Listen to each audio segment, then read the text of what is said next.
today is Dr. Theo Colborn from the University of Florida, who's with us today. She really is not only a legend, but to me, she's also a hero.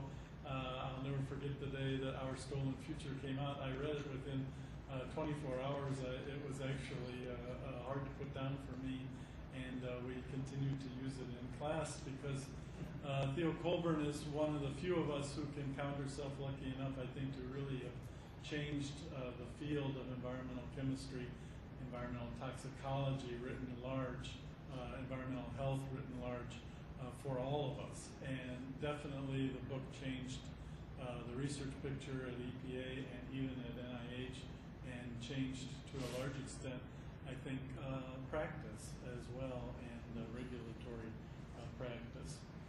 Her co-authorship brought worldwide attention to the scientific discoveries about endocrine disruption and how environmental pollutants can cause developmental effects. We're going to hear more about that today. Her establishment and direction of the Wildlife and Contaminants Program at the World Wildlife Fund US was seminal, and her extensive publication record and lectureship on the consequences of prenatal exposure to synthetic chemicals by developing embryo and fetus in wildlife, laboratory animals, and humans. Please welcome our legend, Theo Colborn. I have to apologize. I was in an automobile accident recently, and if I begin to get weak in my feet and my back, I'm going to have to move over. Okay. Well, here we are. Let's start. I'm sure you've all had a chance to read this. Well, we live in a crazy world. Think about this. I'll bet that everyone in this room knows what ED is, erectile dysfunction. And you do because there is profit to be made from erectile dysfunction and impotence. It's called disease mongering. Industry has poured millions into making you aware of erectile dysfunction and their high-priced recreational drugs.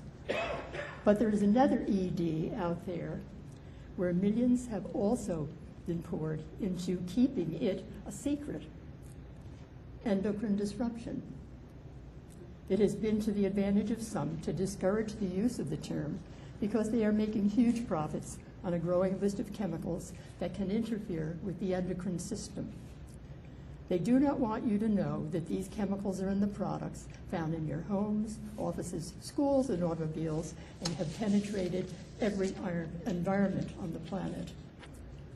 Although some industries want you to believe that the chemicals they produce are safe, there is a growing body of literature that would suggest otherwise. And in what follows, I will be sharing with you some of that evidence. Remember, this discipline is only about 20 years old, and so there's a short history here. No one should have been surprised at all when this story appeared in the Washington Post last year. Reports like this date back to the 1970s, when the press featured stories about Bully, the young hermaphrodite beluga whale found dead on the shore of the St. Lawrence River, and bisexual fish and birds around the Great Lakes and gay gulls along the coast of California. But when a U.S. Geological Service team reported bisexual bass in the Potomac River several winters ago, the Washington Post gave it the front page.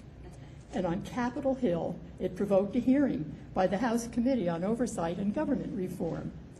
The term endocrine disruption was used in the Federal Register right up of the hearing 131 times. Yes, I do read the Federal Register. Somebody said most people don't.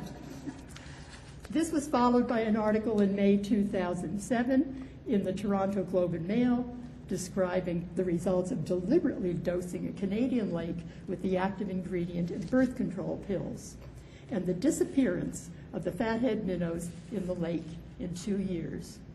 These results have raised genuine concerns about the efficiency of municipal sewage and drinking water treatment plants, as other pharmaceuticals, cleaning compounds, cosmetics, and shampoos are flushed down our sinks and toilets. I heard endocrine disruptors first called stealth chemicals by Dr. Bernard Weiss in the early 1990s, and he was so right. Endocrine disruptors fly below the government's toxicological safety nets designed to protect human health and below the radar of most doctors in clinical practice. At extremely low concentrations, they cause no visible health impairment at the time of exposure, but instead cause effects that are not expressed until years later. And if exposure takes place before birth, they can cause irreversible lifetime disorders. And even more disturbing is the fact that not only is the expression of damage passed on to the next generation, but in the lab, expression has now been traced through to the third and fourth generation, depending on the studies. And similarly, in humans, it has been documented with the grandchildren of women who took DES to prevent miscarriages, and with the grandchildren of women who were exposed to DDT and DDE years ago. As the technology of chemistry has become more and more sophisticated and precise, thanks to GCMS, endocrine disrupting chemicals are now found in all environments, including the womb environment, and in all human reproductive fiber and fluids. There is no placental barrier or brain barrier to these chemicals. They are even found in the meconium, the baby's first bowel movement, where they had 9 months to collect before the baby could get rid of them. Keep in mind that the endocrine system makes it possible for you to replicate yourself, to have children. Without properly functioning endocrine systems, species can go out of existence, just like the fathead minnows in the test lake. Now, ignore the X-rated glands. You all know what they are. Instead, let's look immediately at the brain, the head. Think of it as the control center and at the pituitary and the hypothalamus, critical glands that monitor hormone and enzyme levels throughout the body around the clock.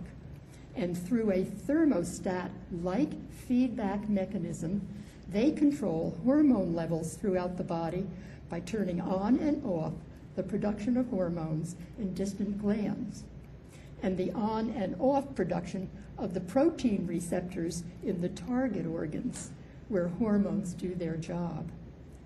These brain parts control hormones that operate the endocrine system in the range of a part per trillion and even a part per billion. Up in the head, you will also see the hippocampus.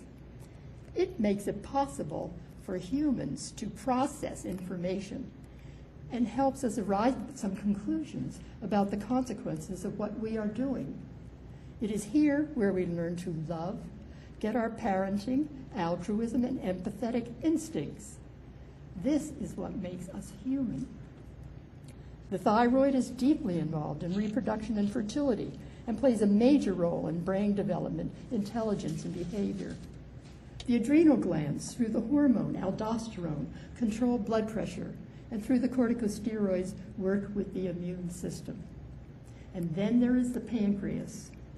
It produces insulin, another hormone that is deep in trouble, as described by the editor-in-chief of the prestigious journal Endocrine Review this month, where he warns of a worldwide tsunami of non-immunological diabetes. We now face a pandemic of disorders in the Northern Hemisphere. Something obvious is happening at the population level that requires attention. There is now sufficient evidence from human epidemiological and lab animal studies to support the hypothesis that these disorders could, in part, be the result of prenatal exposure to endocrine disrupting chemicals. Before the 1950s, these were rare disorders.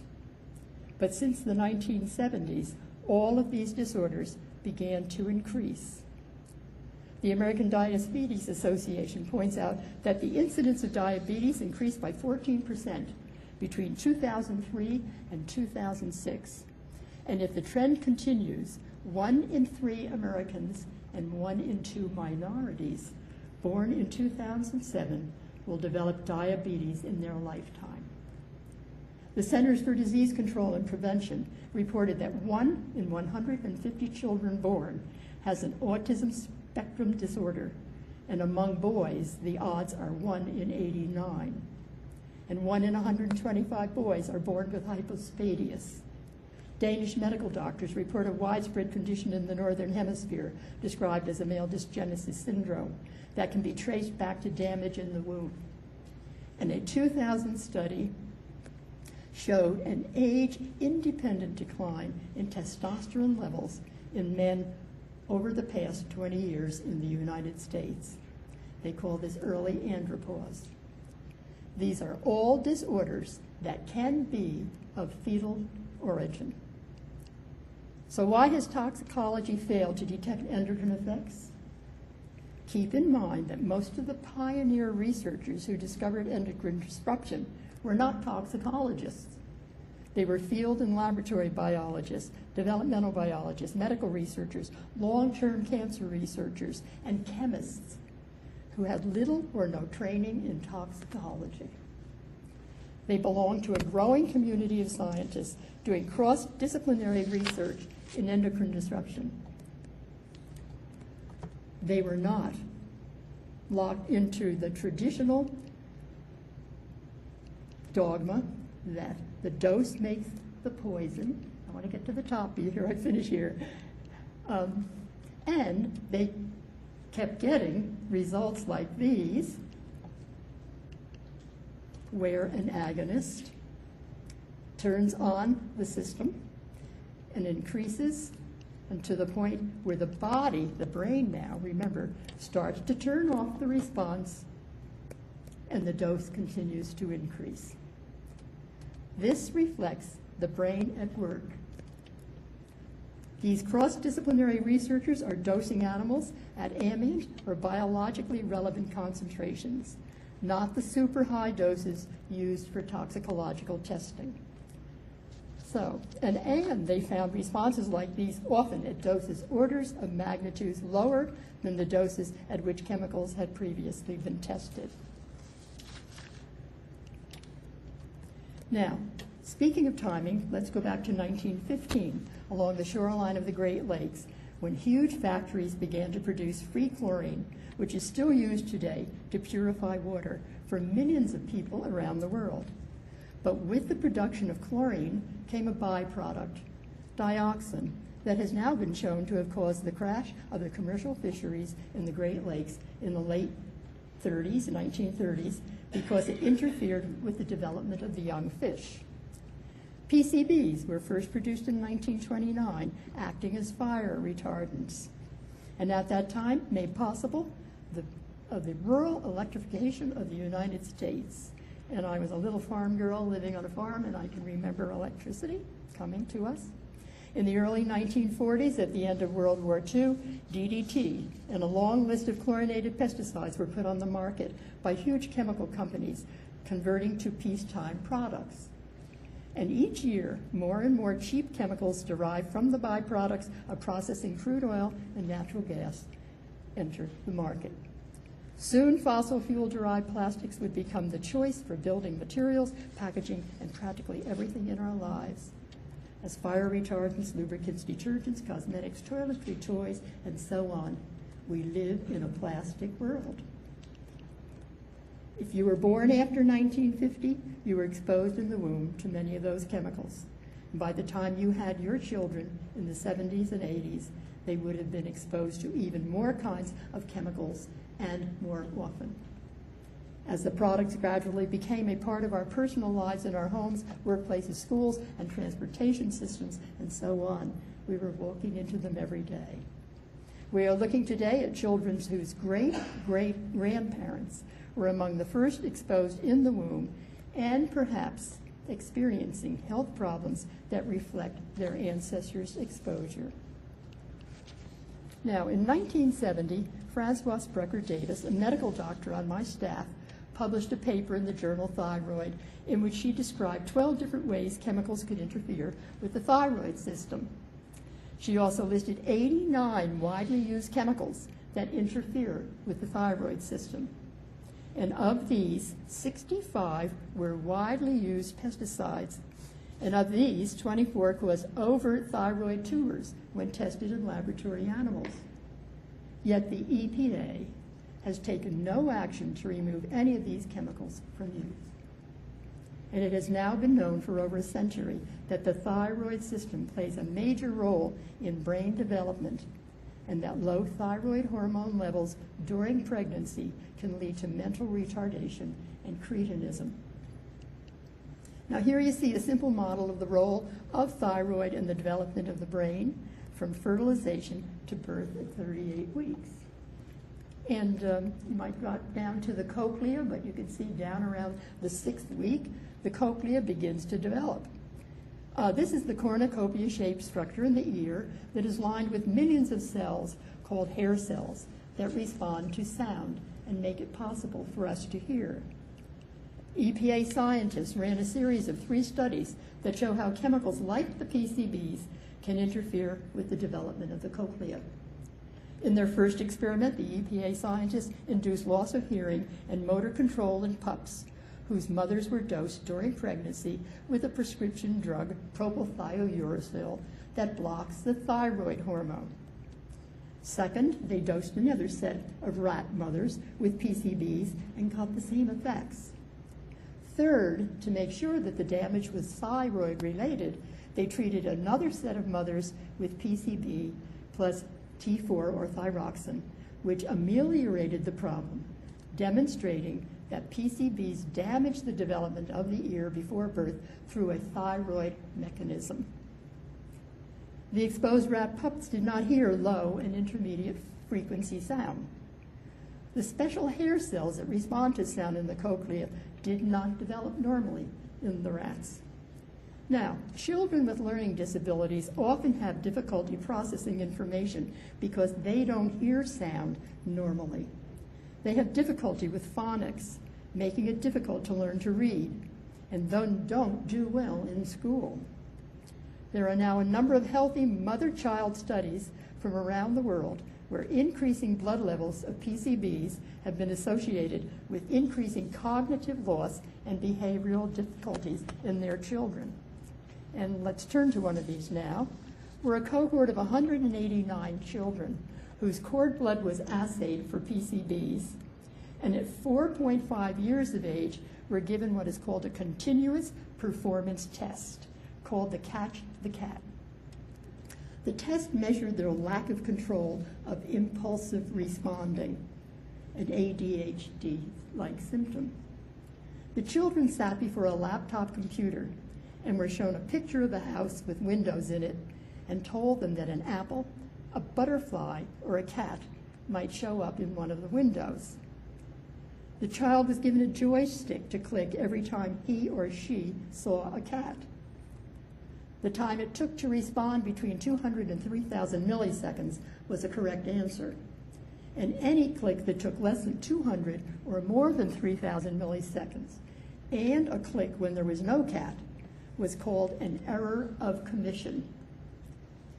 The children were graded according to their errors of commission. Then, at 7 to 8 years of age, 30 of the children with the highest concentration of PCB at birth and 30 of the children with the lowest PCB concentrations had an MRI brain scan that revealed differences among the children in the volume in square millimeters of their splenium. And I'm sure most of you have never heard of the splenium, and I didn't until they found this problem. The areas of the brain that the splenium connects plays a role in visual recognition and discrimination. And the splenium also integrates that with proper motor response. So here you see the relationship between the children's cord blood PCB concentrations and errors of commission as a function of splenium volume. Those with the smallest splenia were the most vulnerable to the effects of PCBs. And some of these children could not sit on their chairs. They kept falling off. Others kept hitting the joystick button continually, and they could not stop and became completely out of control. Now let's look at these results, breaking them out, comparing boys with girls. And you will see that the boys made twice as many errors of commission as girls. Now, in this next study, 13% of the children in the 1st through the 5th grade in a public school in North Carolina, in a North Carolina county, were on prescribed medication for ADHD. Looking at the 4th and 5th grade alone, 15% of the boys were affected and 5% of the girls. The authors emphasize that these are underestimates of the problem, and interestingly, keep this in mind, autism, another neuron developmental problem, which I mentioned earlier, affects 3 to 9 times more boys than girls, depending on the study and who is reporting. So now let's switch into high gear now and look into this problem called the male predicament. It appears that the boys are more at risk than girls even before they are born. In Japan, between 1970 and 1996, the ratio of the male-female fetal deaths before birth, reached almost 2 in 1996. In other words, the boys were dying twice as often as the girls before they were born.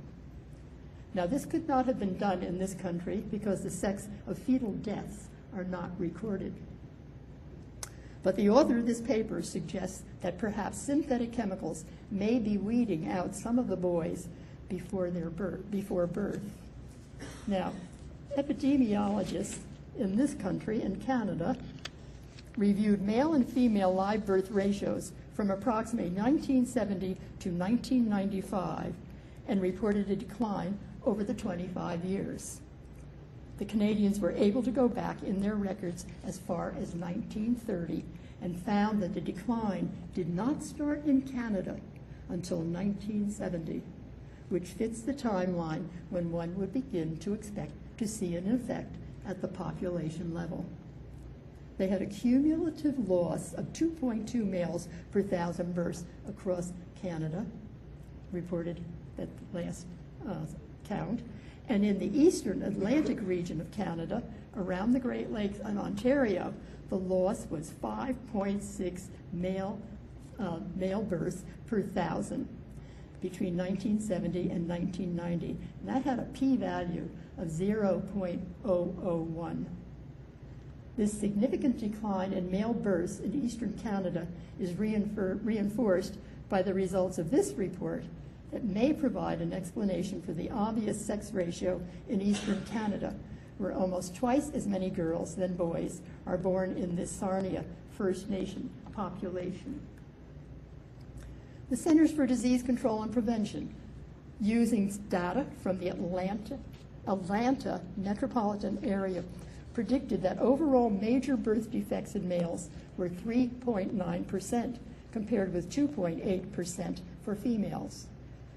Defects of sex organs were 8.5 times more prevalent among males than females. And of course, boys have external genitalia, more that can be looked at, that may have biased that. But urinary tract defects were 62% more prevalent, and gastrointestinal tract defects were 55% more prevalent in the males. The authors listed environmental chemical exposure as possibly causing these urinary tract problems. The same team of researchers found that 1 in 125 boys in the same Atlanta area were born with hypospadias, a defect where the urethra does not open at the end of the penis. They also reported that the severe cases are increasing more than the milder forms. In a more recent nationwide study from Denmark, found hypospadias 1 in 118 male live births, which is very close to this U.S. figure. And as in the U.S., the Danes found that the more severe the cases were, those were the ones that were increasing. But it's important to keep in mind that hypospadias is an underreported event. Doctors are reluctant to put it on the birth record because it might stigmatize the boy and his family, and most important, because insurance companies are reluctant to insure boys with hypospadias because their odds are high that they will their odds are high and that they will develop fertility problems and testicular cancer as they mature, we need to try to get the insurance company to tell us about some of this stuff. They know a lot that they're not sharing with the public. There's new evidence from the Netherlands that hypospadias could be the result of second-generation exposure. The grandsons of women who took DES, a female hormone to prevent miscarriages, have a significantly increased risk of developing hypospadias compared with boys whose mothers were not exposed to DES through their grandmothers. Now, this finding is just one example of the long-delayed impacts that a foreign chemical can have in the womb environment. A third-generation child affected by its grandmother's exposure. Here you see a picture of hypospadias. Now the hole actually should be up at the tip. This is halfway down the shaft, and the closer it gets to the body, the condition becomes more and more severe, and the hole can be as low as scrotal area or in the perineum. This disorder is the result of disturbances around the 7th to the 8th week of gestation in humans at what is called sexual differentiation. At this time, under normal conditions, the Y chromosome kicks in, and the male fetus's adrenal gland produces a small amount of testosterone that starts a cascade of chemical changes and events that initiate the growth of the penis and the urethra together. A number of chemicals have now been shown to interfere with the penile urethra signaling system in a number of ways. And chemicals that do this now are called anti-androgens. And I'm going to give you a little relief here, visual relief. And I don't think endocrine disruptors had anything to do with this geological formation. I want to digress here now for a minute to remind you that it was not until the 1990s, or mid-1990s, after Dr. Lou Gillette, a wildlife biologist, visited the US EPA lab in North Carolina, where he showed his pictures of some alligators with little phalluses or penises from Lake Apopka, Florida, that anyone realized that there were anti-androgens in the environment. It hadn't been for these alligators. When the EPA scientists, Earl Gray and Bill Kels, saw the pictures of the alligators' gonads, they asked the biologist what he thought the animals might be exposed to. And he said he thought it was DDE, the persistent breakdown product of DDT. Well, it did not take the EPA folks long to do some lab studies and get into some heavy chemistry and announce that DDE is a powerful anti-androgen. It causes hypospadias and other male developmental problems such as undescended testicles, reduced sperm count, and sperm quality in laboratory rats. Here you see the effects of anti-androgen effect in the rat on the right. Oops, wait, I haven't been clicking very well. Okay, here we go. Here you see the effects of DDE on the rat on the right. His mother was exposed to DDE. He has very short anogenital distance. I'll take the time here to show you the anus, the anogenital distance. Here's the normal rat. This is what it should look like. He also didn't have descended testicles. Anyway, DDE is found in almost all living tissue around the world, even today. It has a long half-life. The list of anti-androgens is slowly growing and includes some of the widely used phthalate plastic additives found in rubber ducks and other cuddly toys, cosmetics, perfumes, shampoos, flexible plastic products, and so on, and also as an inert ingredient in pesticides. And like so many other chemicals, they are found in 98% of all human tissue tested. And before we leave the topic of hypospadias, I would like to point out here that if it had not been for Florida's Lake Woodruff National Wildlife Refuge, a relatively pristine oasis far from agricultural or industrial activity, public health officials would have never been aware of the high prevalence of hypospadias among the human population. You see, prior to this, no one knew what an alligator's normal external genitalia and hormone chemistry should look like. The alligators from Lake Woodruff provided the gold standard for normal gonadal development and reproductive success in an alligator population. without those relatively unexposed Lake Woodruff animals serving as controls, because they were producing at the rate of 90% or better compared with the Apopka gators at 10%. Scientists might never have determined that there are chemicals in the environment that act as anti-androgens. And I am certain that the CDC, the Centers for Disease Control, would never have been convinced to look for the prevalence of hypospadias in the human population, or to start monitoring phthalates in urine in thousands of people across the country. So now let's look at some of this wonderful chemistry that we've been talking about all day today. They took a random sample. The CDC took a random sample nationwide. Well, they looked at 10,000 people, but basically then took a random sample from that and came up with this result using monobutyl phthalate. Note that the majority of the people had about 30 parts per billion in their urine over there on the right. Keep that 30 parts per billion in mind. Those subjects on the right, though, from about 120 parts per billion on, were all women. And they were women of childbearing age from 17 to 41. And they held significantly higher concentrations, as you can see, than the men in the study. The men were over on the left-hand side. In laboratory animals, phthalates also act as anti-androgens and undermine male development if exposure takes place at the time of sexual differentiation, when the male gonads begin to develop. And in the lab, shortened anogenital distance, remember I showed you, has so far proven to be the most sensitive endpoint to detect an anti-androgen in animal studies. So what did the human epidemiologists do? In this study, the urine of pregnant women was sampled throughout their pregnancies from various maternity clinics across the United States. Shortly after birth, their son's anogenital distance and penile volume were measured, which turned out to predict the tendency toward partially descended or completely undescended testicles, reflecting similar results seen in lab animal studies. The researchers came up with what they called the AGD index. And look here at the concentration of the MBP found in the women whose boys had the lowest index. When you ask mothers and fathers, where is their baby, they'll always tell you their baby is over here. But look at this difference.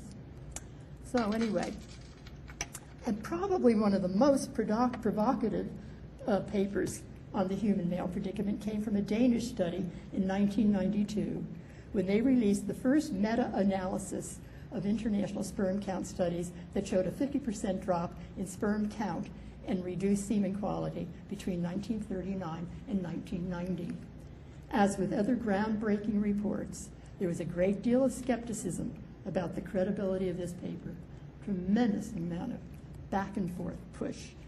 And anyway, in response to the tremendous effort to deny the results by the trade associations, Dr. Shauna Swan added some new studies to the original studies chosen by the Danes and redid the statistics using every statistical package the skeptics said the Danes should have used, and confirmed the Danes' earlier studies. Then in 2001 and 2002, the Danish team, led by Dr. Niels Skakkebak, commenced to describe what they called the male dysgenesis syndrome, which I mentioned earlier. The team points out that the male dysgenesis syndrome has become increasingly common, and that it is a result of disruption of embryonal programming and development during fetal life. They point out that the disorders are expressed over a span of many years as the patient ages. And as a patient moves from one doctor to another, the big picture is missed. Consequently, the increasing trends were overlooked because of specialization in medicine. From the obstetrician to the pediatricians, endocrinologists, urologists, andrologists, and oncologists, all seeing the patients independently, they never got the whole picture together. They suggest that future epidemiology not focus on just one symptom alone, but be more comprehensive as well. And it is interesting to note that boys with autism have a greater risk of developing hypospadias and intestinal disorders. It should be no surprise that a chemical present in the womb environment can cause damage to multiple systems that are developing at the same time.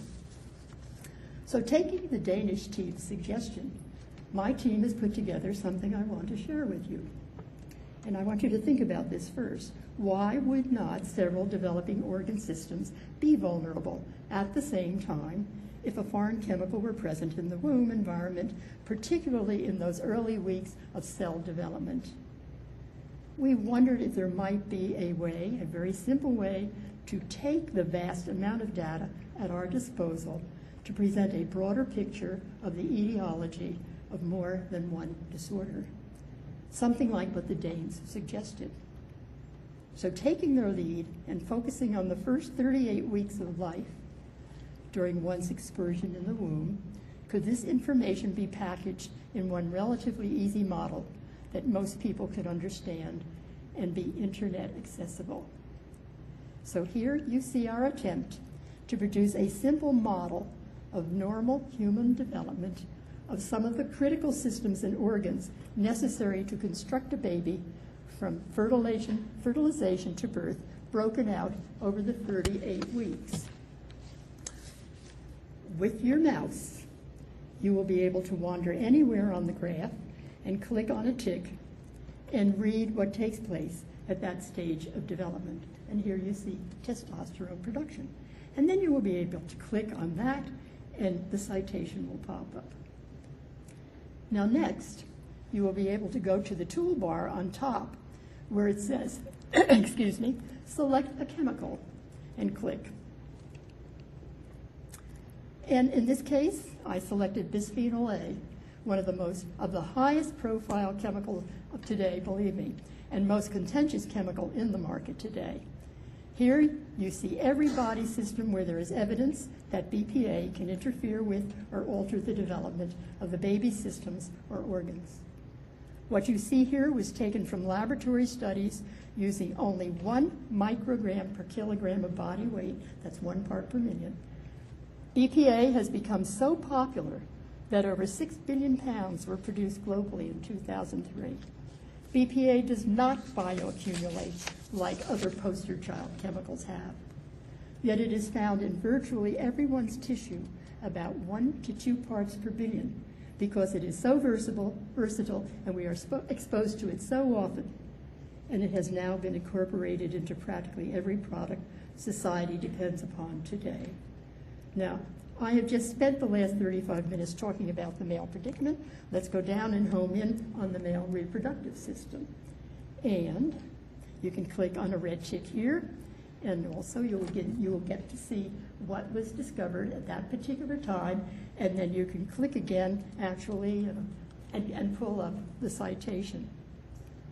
Now, if you have not heard already, you should be aware that the FDA released a draft document on Friday declaring that BPA is safe and is not harmful at its current levels of application.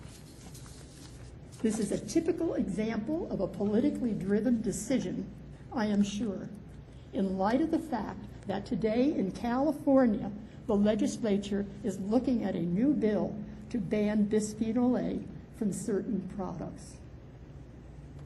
With this release, the FDA strategically bypassed important information even before its draft document went through a period of public comment.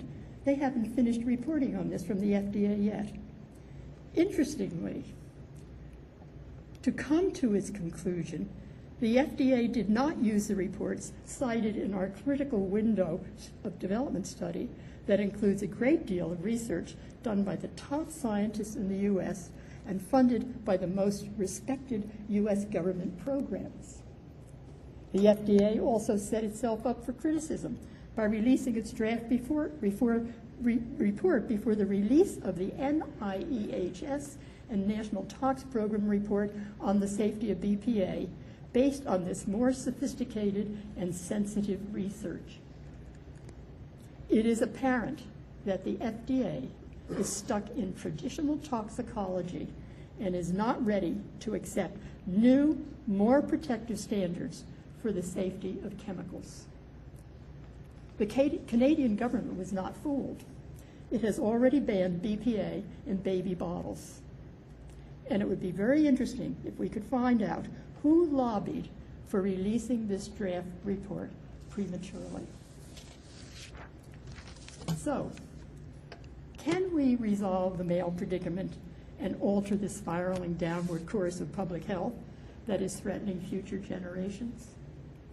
I think we can, if we move fast and take a new approach. Somehow we have to bridge the disconnection between what clinicians are dealing with every day in their practice and the design of the testing programs the government is doing to address the problem. Almost 2 decades have been lost since endocrine disruption was recognized, and 12 years since EPA was told to come up with a set of screens and assays to detect endocrine disruptors. Up to now, the government has let endocrine disruption be dominated by those who got it wrong. And most important, the problem cannot be solved by looking for cures and treatments. Instead, the mission or purpose of this new approach, if it is to succeed, must be prevention and precaution. The task now must be given to those who discovered endocrine disruption and understand the significance of ambient exposure and timing. Those people should be brought to the table to tackle the problem. And most important, those without conflicts of interest.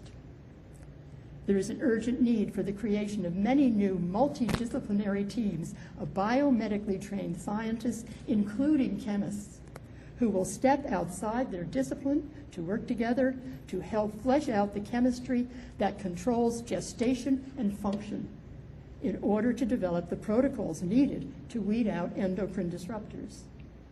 These teams will be doing some of the most important research in the 21st century, inner space research, research for peace. In order to do this, the government is going to have to come up with vast sums of extramural money for campuses where the dying discipline of developmental biology can be revived, where the growing discipline of endocrine disruption can thrive, and where an army of young people will be trained as scientists and health professionals to carry out the mission. The bottom line in this new campaign will be the health and welfare of future generations. We have rapidly become a caretaker society where an increasing percentage of our population is dependent upon medications or care from the time they are born until they die. The trend does not appear to be lessening. Today in the US, we are spending more money on treating diabetes than on education. We are producing fewer and fewer tax-paying citizens.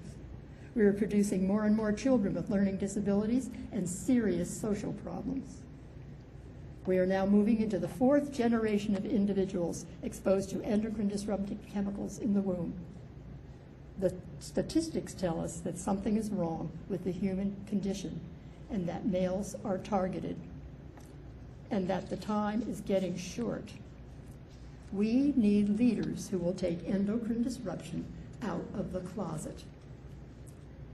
Let's face it, we must clean up the womb environment if we're going to have enough fully functioning individuals with the cognition, steadfastness, leadership ability, and courage to place human health above the bottom line and take back government from corporations in order to solve this problem. We need leaders who can see the link between the global pandemic of irreversible disorders and the dire need to find alternatives to fossil fuels. We need to act fast. If there is only one message you take away from this lecture, I want it to be that a vast number of widely dispersed fossil fuel-derived chemicals are altering how our children are constructed before they are born and how they behave and function in adulthood, and could be posing a more imminent threat than climate change to the survival of humans and all living organisms on Earth.